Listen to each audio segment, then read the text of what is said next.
Welcome back, and thank you for joining me for the second part of our two-part podcast on quality starts in baseball, an in-depth look at redefining its relevance. I'm Wayne McDonnell, Clinical Associate Professor of Sports Management, NYU Tisch Center. Now, let's take a look at quantitative analyses and results. For the first set of analyses, let's examine every pitcher that has started the ball game during the 2008 to 2010 seasons.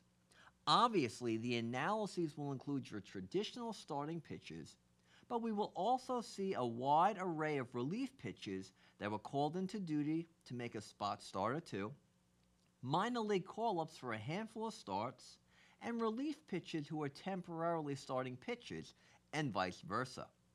In total, 457 pitchers had started at least one ball game during the aforementioned period of time. Now that the parameters and sample size has been established, let's identify the statistical categories of importance. As you peruse through the 16 bullet points on the slide, you will see several traditional pitching categories of statistics.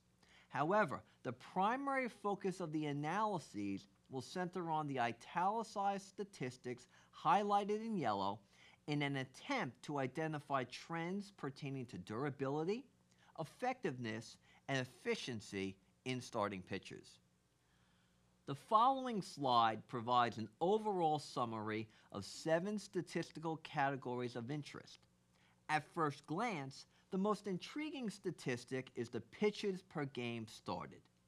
Over the course of 3 years and a sample size close to 460, we are only seeing starting pitchers reach 95.38 pitches per game.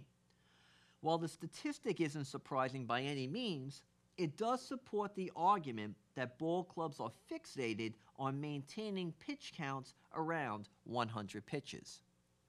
Let's take a few moments to study pitches per innings pitched in both the American and National Leagues between 2008 and 2010. We'll start with the American League and its 14 ball clubs.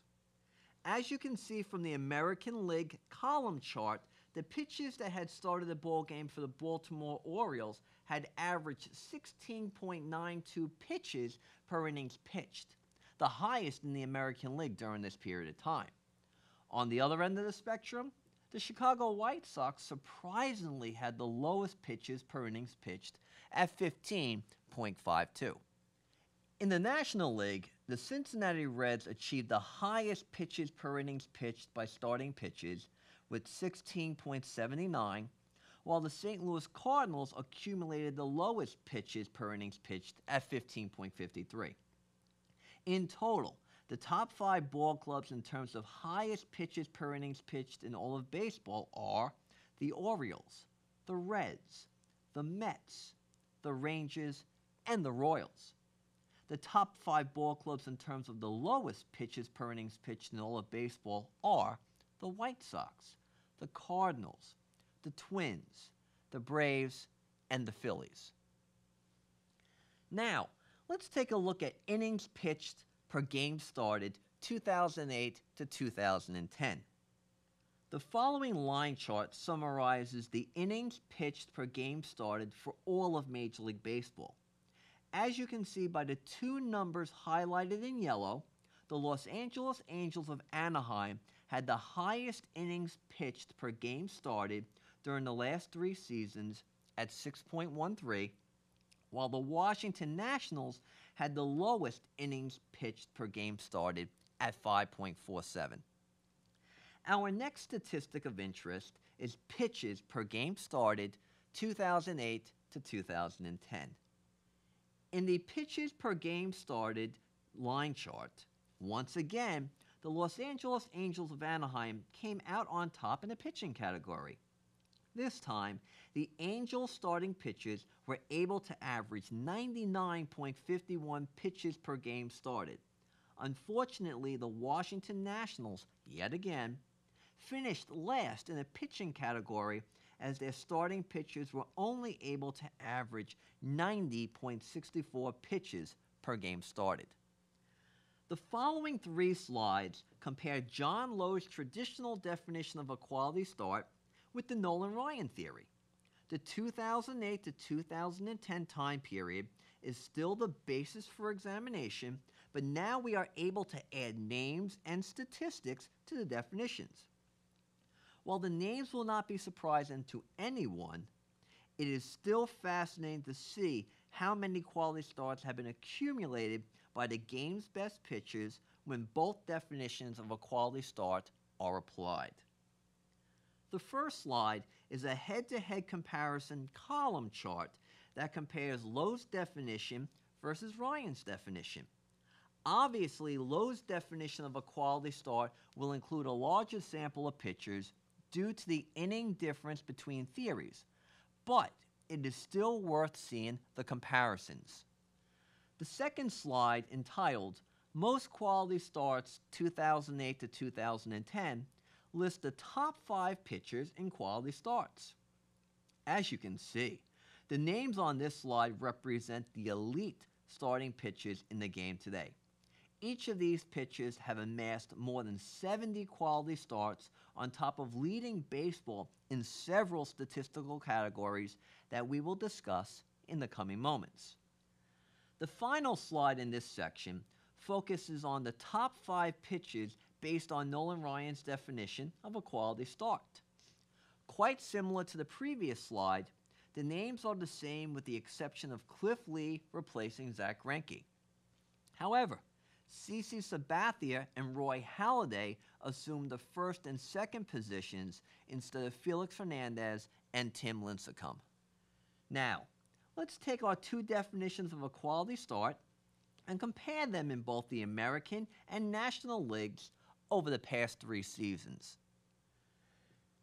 As you can see in our American League column chart, the 14 American League clubs are compared by using both definitions of a quality start discussed throughout this podcast. Ultimately, the White Sox rank the best in terms of both definitions of a quality start.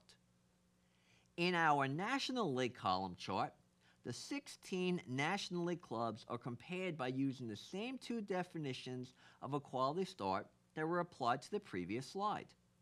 At a quick glance, we can identify that the Chicago Cubs had the most quality starts based on John Lowe's definition, while the San Francisco Giants had the most quality starts based on Nolan Ryan's definition. A topic of significant interest within baseball happens to be the disabled list.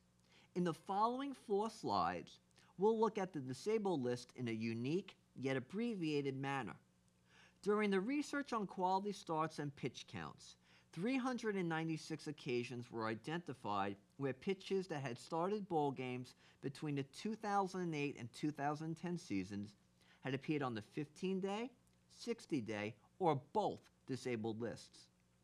After careful analysis of Major League Baseball's disabled list, several items of interest have been identified for future research, discussion, and debate. The first slide, overall disabled list analysis for pitchers who started the game between 2008 and 2010, dissects starting pitchers and injuries into 3 categories: overall, 15-day, and 60-day disabled lists. In 2008, pitchers that had started a ball game during the season had appeared on the disabled list 158 times. While an overwhelming majority of the appearances were relegated to the 15-day disabled list, 25 instances had occurred where a starting pitcher in 2008 had appeared on the 60-day disabled list. By 2009, a noticeable shift had occurred as pitchers that had started a ball game during the season only appeared on the disabled list 148 times. The 6.33% decline from 2008 is significant since it had an unexpected impact on the 15-day and 60-day disabled lists. On 118 occasions, pitchers that had started the game in 2009 appeared on the 15-day disabled list, while the 60-day disabled list identified 30 instances. Astonishingly, Pitchers that had started a ball game during the 2010 season had only appeared on the disabled list 90 times. While over 91% of the appearances had occurred on the 15-day disabled list, the 60-day disabled list was inhabited on 8 different occasions by the previously mentioned pitchers. The next slide, starting pitchers and the disabled list, breaks down pitchers that had started a ball game during the past 3 years. In 2008, 304 pitchers had started ball games for their respective ball clubs, and 104 of them were placed on the disabled list by season's end.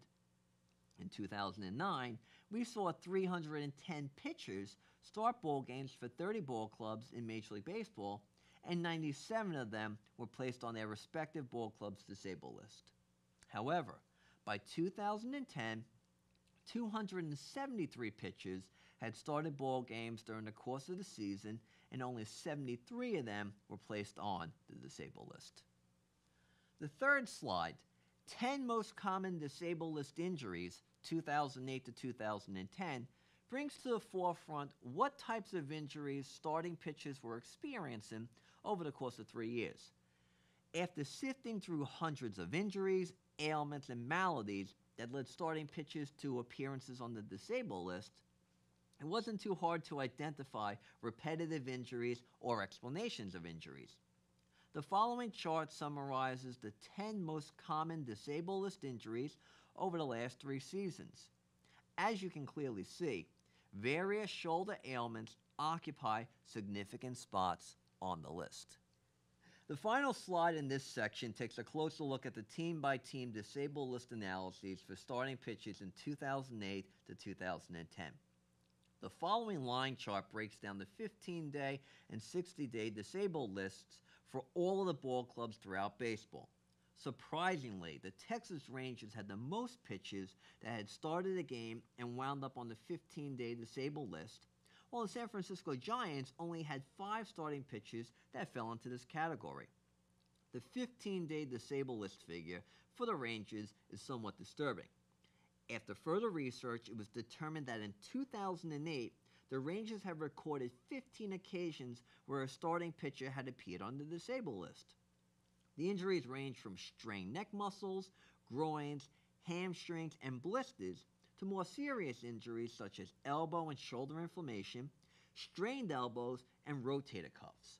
In 2009, the Rangers had 4 pitchers that had started the game during the season make an appearance on the disabled list with back ailments, strains and inflammation in the shoulder, as well as a stress fracture in a shoulder blade. Unfortunately, 3 of the 4 pitchers were transferred to the 60-day disabled list. In 2010, the Rangers had 6 occasions where a starting pitcher had wound up on the 15-day disabled list.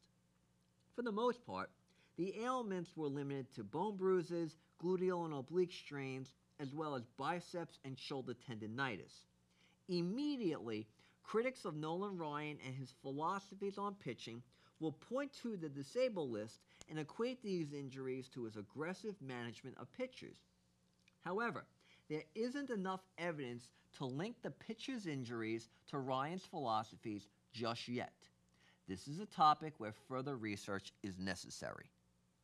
Effectiveness, efficiency, and dominance. An unconventional look at elite starting pitchers in a pitch count era. After collecting data on starting pitchers over the last 3 years, let's look at a new way to study elite starting pitchers in an era dominated by pitch counts and innings limits. Let's examine every starting pitcher that has started at least 75 ball games during the 2008 to 2010 seasons. Roughly, this equates to approximately 1 game per week over the course of 3 seasons, assuming a 26-week schedule. In total, 70 starting pitchers fit the desired criteria. Also, let's focus on gathering data in select statistical categories. The 7 categories of interest are listed on the following slide. For purposes of time, we'll only identify the top 5 in each of the categories. Innings pitched. As you can see, Roy Halladay and CC Sabathia have eclipsed 700 innings pitched over the past 3 years. Also, we are introduced to a new name in our small collection of top-tier starting pitchers. Dan Harron of the Los Angeles Angels of Anaheim pitched in 680.1 innings over the past 3 years. Pitches per game started. Detroit Tigers ace Justin Verlander is identified as a starting pitcher who had averaged 110.60 pitches per game started over the past 3 seasons. In total, 34 out of the 70 starting pitchers that met the criteria had averaged over 100 pitches per game started over the past 3 seasons. Pitches per innings pitched. Philadelphia Phillies ace Roy Halladay had averaged the lowest pitches per innings pitched over the past 3 seasons with a 14.31. Out of the 70 starting pitchers, only 6 of them had averaged less than 15 pitches per innings pitched. Also, we see the emergence of Joel Pinheiro, Nick Blackburn, and Adam Wainwright as starting pitchers who can pitch with efficiency. Unfortunately, the highest total belongs to Scott Kazmir, as he had averaged 18.04 pitches per innings pitched between the 2008 and 2010 seasons. Innings pitched per game started. Once again, the dynamic duo of Roy Halladay and Cliff Lee occupied the top 2 spots on this list. Both men had averaged over 7 innings pitched per game started over the past 3 seasons. Also, St. Louis Cardinals' Adam Wainwright once again eclipsed the top 5 in one of the statistical categories with 6.84 innings pitched per game started. The lowest innings pitched per game started unfortunately belongs to Jeff Suppan, as he averaged 5.46. Earned run average. Besides the emergence of Johan Santana in the top 5, it also shows a tie between Roy Halladay and Adam Wainwright for the lowest earned run average over the past 3 seasons at 2.68. Unfortunately, Adam Wainwright's elbow injury and ensuing Tommy John surgery this past February has made him a spectator for the 2011 season. The highest earned run average based on the aforementioned criteria belongs to Brian Bannister with a 5.59. Finally, let's take a look at complete games. To no one's surprise, Roy Halladay is the overwhelming leader in this category. Halladay has thrown 9 complete games each season for the past 3 years. To date, Halladay is on pace to become the first starting pitcher since 1999 to pitch double-digit complete games in a season. Ironically, the 5 pitchers listed on the slide are the only starting pitchers to accumulate combined double-digit complete games over the past 3 seasons. Now, here is my proposal for a new statistic to take the quality start to the next level. Since we will probably never again see a starting pitcher eclipse 20 complete games in a season, the quality start statistic takes on greater significance and meaning. In truth, our perception of a quality start has changed dramatically due to innings limits and pitch counts. We have consistently rewarded mediocrity for far too long, and it is necessary to add depth and substance to a once relevant statistic. Therefore, it is time for us to redefine what a quality start is. The new definition of a quality start should be redefined in the model that Nolan Ryan is currently using with the Texas Rangers. 7 or more innings pitched and 3 earned runs or less per start. However, a new statistic, the quality start factor, should be used to accompany the revised definition of a quality start. Going forward, pitch counts, innings pitched, and earned runs should be included in a newly created equation called the quality start factor. The quality start factor, or QSF, not only incorporates Nolan Ryan's definition of a quality start, but finally includes pitch count into a baseball statistic. The desired range for the quality start factor rests between 10 and 20 and is only used if the Nolan Ryan criteria for a quality start have been achieved.